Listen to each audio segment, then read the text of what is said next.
शांताकारं भुजंगशयनं पद्मनाभं सुरेशं विश्वाधारं गगनसदृशं मेघवर्णं शुभांगं लक्ष्मीकान्तं कमलनयनं योगिभिध्यानगम्यं वंदे विष्णुभवभयहरं सर्वलोकैकनाथं। मंगलम भगवान विष्णु मंगलम गरुड़ध्वज मंगलम पुंडरीकाक्ष मंगलाय तनोहरि। ओम नमो भगवते वासुदेवाय। आज का दिन आप सभी के लिए मंगलमय हो। आइए सुनते हैं वैशाख मास कथा का 28वां अध्याय। नारद जी कहते हैं, युधिष्ठिर, जब दैत्य बालकों ने इस प्रकार प्रश्न किया तब भगवान के परम प्रेमी भक्त प्रहलाद जी को मेरी बात का स्मरण हो आया। कुछ मुस्कुराते हुए उन्होंने उनसे कहा। प्रहलाद जी ने कहा, जब हमारे पिताजी तपस्या करने के लिए मंदराचल पर चले गए तब इंद्रादि देवताओं ने दानवों से युद्ध करने का बहुत बड़ा उद्योग किया। वे इस प्रकार कहने लगे कि जैसे चींटियां सांप को चाट जाती है, वैसे ही लोगों को सताने वाले पापी हिरण्यकशिपु को उसका पाप ही खा गया। जब दैत्य सेनापतियों को देवताओं की भारी तैयारी का पता चला तब उनका साहस जाता रहा। वे उनका सामना नहीं कर सके। मार खाकर स्त्री पुत्र मित्र गुरुजन महल पशु और साथ सामान की कुछ भी चिंता न करके वे अपने प्राण बचाने के लिए बड़ी जल्दी में सबके सब इधर उधर भाग गए। अपनी जीत चाहने वाले देवताओं ने राजमहल में लूट खसोट मचा दी। यहाँ तक कि इंद्र ने राजरानी मेरी माता क्यादु को भी बंदी बना लिया और इंद्र उसे बलात् लिए जा रहे थे। देववश देवर्षि नारद उधर आ निकले और उन्होंने मार्ग में मेरी माँ को देख लिया। उन्होंने कहा, देवराज, यह निरपराध है, इसे ले जाना उचित नहीं। महाभाग, इस सती साध्वी पर नारी का तिरस्कार मत करो, इसे छोड़ दो, तुरंत छोड़ दो। इंद्र ने कहा, इसके पेट में देवद्रोही हिरण्यकशिपु का अत्यंत प्रभावशाली वीर्य है। प्रसव पर्यंत यह मेरे पास रहे। बालक हो जाने पर उसे मारकर मैं इसे छोड़ दूंगा। नारद जी ने कहा, इसके गर्भ में भगवान का साक्षात परम प्रेमी भक्त और सेवक अत्यंत बली और निष्पाप महात्मा है। तुमने उसको मारने की शक्ति नहीं है। देवर्षि नारद की यह बात सुनकर उसका सम्मान करते हुए इंद्र ने मेरी माता को छोड़ दिया और फिर इसके गर्भ में भगवत भक्त है, इस भाव से उन्होंने मेरी माता की प्रदक्षिणा की तथा अपने लोक में चले गए। इसके बाद देवर्षि नारद जी मेरी माता को अपने आश्रम पर लिवा गए और उसे समझा बुझाकर कहा कि बेटी, जब तक तुम्हारा पति तपस्या करके लौटे तब तक तुम यही रहो। जो आज्ञा कहकर वह निर्भयता से देवर्षि नारद के आश्रम पर ही रहने लगी और तब तक रही जब तक मेरे पिता घोर तपस्या से लौट कर नहीं आए। मेरी गर्भवती माता मुझ गर्भस्थ शिशु की मंगल कामना से और इच्छित समय पर संतान उत्पन्न करने की कामना से बड़े प्रेम तथा भक्ति के साथ नारद जी की सेवा शुश्रूषा करती रही। देवर्षि नारद जी बड़े दयालु और सर्वसमर्थ हैं। उन्होंने मेरी माँ को भगवत धर्म का रहस्य और विशुद्ध ज्ञान दोनों का उपदेश किया। उपदेश करते समय उनकी दृष्टि मुझ पर भी थी। बहुत समय बीत जाने के कारण और स्त्री होने के कारण भी मेरी माता को तो अब उस ज्ञान की स्मृति नहीं रही, परंतु देवर्षि की विशेष कृपा होने के कारण मुझे उसकी विस्मृति नहीं हुई। यदि तुम लोग मेरी इस बात पर श्रद्धा करो तो तुम्हें भी वह ज्ञान हो सकता है, क्योंकि श्रद्धा से स्त्री और बालकों की बुद्धि भी मेरे ही समान शुद्ध हो सकती है।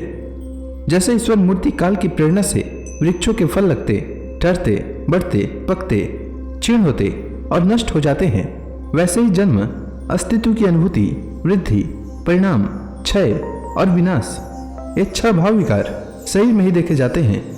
आत्मा से इसका कोई संबंध नहीं है। आत्मा नित्य, अविनाशी, शुद्ध, एक, क्षेत्रज्ञ, आश्रय, निर्विकार, स्वयं प्रकाश, सबका कारण, व्यापक, असंग तथा आवरण रहित है। ये 12 आत्मा के उत्कृष्ट लक्षण हैं। इसके द्वारा आत्म तत्व को जानने वाले पुरुष को चाहिए कि शरीर आदि में अज्ञान के कारण जो मैं और मेरे का झूठा भाव हो रहा है उसे छोड़ दे। जिस प्रकार स्वर्ण की खानों में पत्थर में मिले हुए स्वर्ण को उसके निकालने की विधि जानने वाला स्वर्णकार उस विधियों से उसे प्राप्त कर लेता है, वैसे ही अध्यात्म तत्व को जानने वाला पुरुष आत्म प्राप्ति के उपायों द्वारा अपने शरीर रूप क्षेत्र में ही ब्रह्म पद का साक्षात्कार कर लेता है। आचार्यों ने मूल प्रकृति, महतत्व, अहंकार और पंच तन्मात्राएं इन 8 तत्वों को प्रकृति बतलाया है। उनके 3 गुण हैं, सत्व, रज और तम, तथा उनके विकार हैं 16, 10 इंद्रियां, 1 मन और 5 महाभूत। इन सब में एक पुरुष तत्व अनुगत है। इन सब का समुदाय ही देह है। इसी में अंतःकरण, इंद्रिय आदि अनात्म वस्तुओं का यह आत्मा नहीं है। इस प्रकार बात करते हुए आत्मा को ढूंढना चाहिए। आत्मा सबसे अनुगत है, परंतु है वह सबसे पृथक। इस प्रकार शुद्ध बुद्धि से धीरे धीरे संसार की उत्पत्ति, स्थिति और उसके प्रलय पर विचार करना चाहिए। उतावली नहीं करनी चाहिए। जागृत, स्वप्न और सुषुप्ति ये तीनों बुद्धि की वृत्तियां हैं। इन वृत्तियों का जिसके द्वारा अनुभव होता है वही सबसे अतीत, सबका साक्षी परमात्मा है।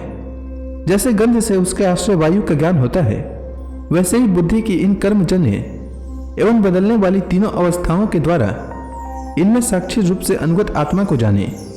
गुणों और कर्मों के कारण होने वाला जन्म मृत्यु का यह चक्र आत्मा को शरीर और प्रकृति से पृथक न करने के कारण ही है।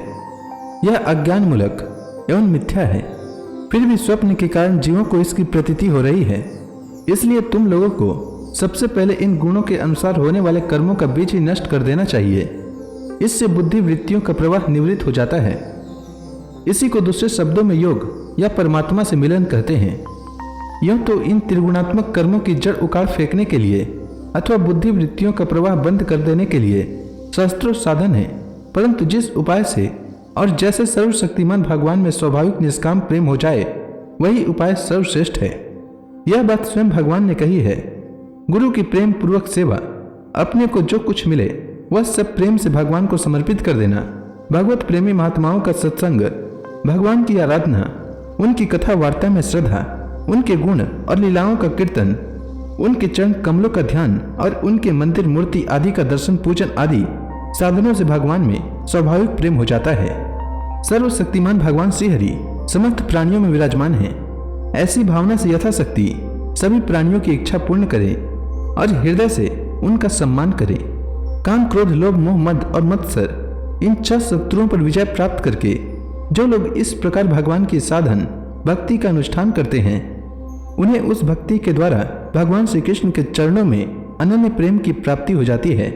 जब भगवान की लीला शरीरों से किए हुए अद्भुत पराक्रम, उनके अनुपम गुण और चरित्रों को श्रवण करके अत्यंत आनंद के उद्रेक से मनुष्य का रोम रोम खिल उठता है, आंसुओं के मारे कंठ गदगद हो जाता है और वह संकोच छोड़कर जोर जोर से गाने, चिल्लाने और नाचने लगता है। जिस समय वह ग्रहग्रस्त पागल की तरह कभी हंसता है, कभी करुण क्रदन करने लगता है, कभी ध्यान करता है तो कभी भगवत भाव से लोगों की वंदना करने लगता है। जब वह भगवान में ही तन्मय हो जाता है, बार बार लंबी लंबी सांस खींचता है और संकोच छोड़कर हरे, जगतपते, नारायण कहकर पुकारने लगता है, तब भक्ति योग के महान प्रभाव से उसके सारे बंधन कट जाते हैं और भगवत भाव की ही भावना करते करते उसका हृदय भी तदाकार भगवानमय हो जाता है। उस समय उसके जन्म मृत्यु के बीचों का खजाना ही जल जाता है और वह पुरुष श्री भगवान को प्राप्त कर लेता है। इस अशुभ संसार के दलदल में फंसकर अशुभमय हो जाने वाले जीवों के लिए भगवान की यह प्राप्ति संसार के चक्कर को मिटा देने वाली है। इसी वस्तु को कोई विद्वान ब्रह्म और कोई निर्वाण सुख के रूप में पहचानते हैं। इसलिए मित्रों, तुम लोग अपने अपने हृदय में भगवान का भजन करो। असुर कुमारों, अपने हृदय में ही आकाश के समान नित्य विराजमान भगवान का भजन करने में कौन सा विशेष परिश्रम है।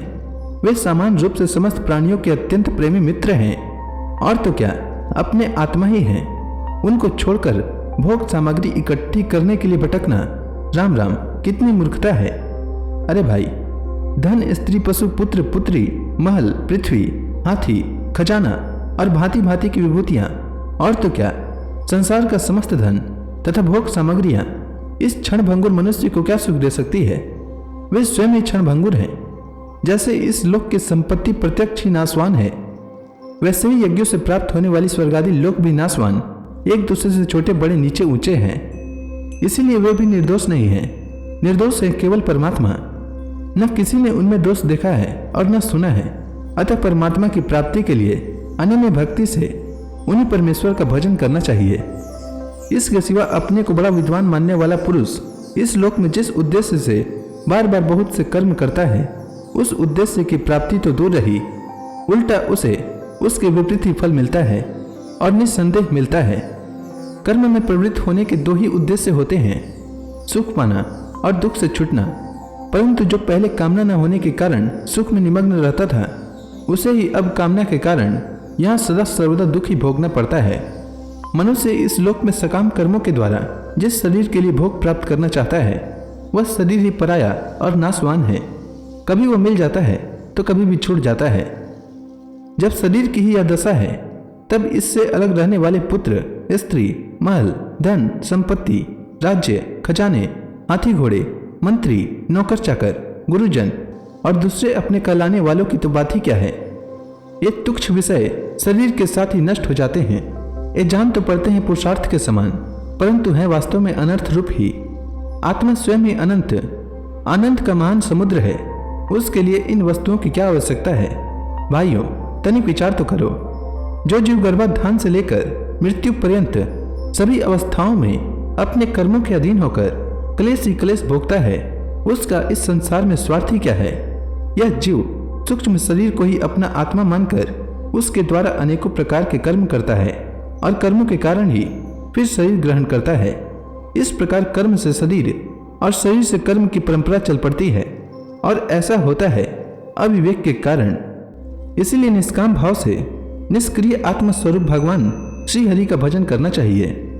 अर्थ, धर्म और काम सब उन्हीं के आश्रित हैं, बिना उनकी इच्छा के नहीं मिल सकते। भगवान श्री हरि समस्त प्राणियों के ईश्वर, आत्मा और परम प्रियतम हैं। वे अपने ही बनाए हुए पंचभूत और सूक्ष्मभूत आदि के द्वारा निर्मित शरीरों में जीव के नाम से कहे जाते हैं। देवता, दैत्य, मनुष्य, यक्ष अथवा गंधर्व कोई भी क्यों न हो, जो भगवान के चरण कमलों का सेवन करता है, वह हमारे ही समान कल्याण का भाजन होता है।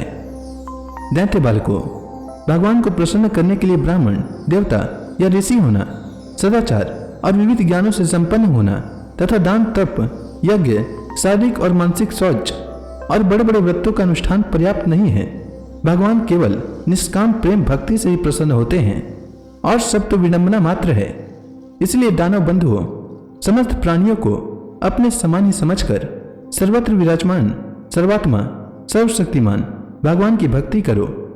भगवान की भक्ति के प्रभाव से दैत्य, यक्ष, राक्षस, स्त्रियां, पक्षी, मृग और बहुत से पापी जीव भी भगवत भाव को प्राप्त हो गए हैं। इस संसार में या मनुष्य शरीर में जीव का सबसे बड़ा स्वार्थ अर्थात एकमात्र परमार्थ इतना ही है कि वह भगवान श्री कृष्ण की अनन्य भक्ति प्राप्त करे। इस भक्ति का स्वरूप है सर्वदा सर्वत्र सब वस्तुओं में भगवान का दर्शन। तो इसी के साथ यह अध्याय समाप्त हुआ। इसके आगे की कथा मैं कल के अध्याय में सुनाऊंगा। तब तक के लिए भगवान हरि का नाम लेते रहें। तो प्रेम से बोलिए भगवान विष्णु की जय, श्री कृष्ण भगवान की जय, समस्त देवी देवताओं की जय।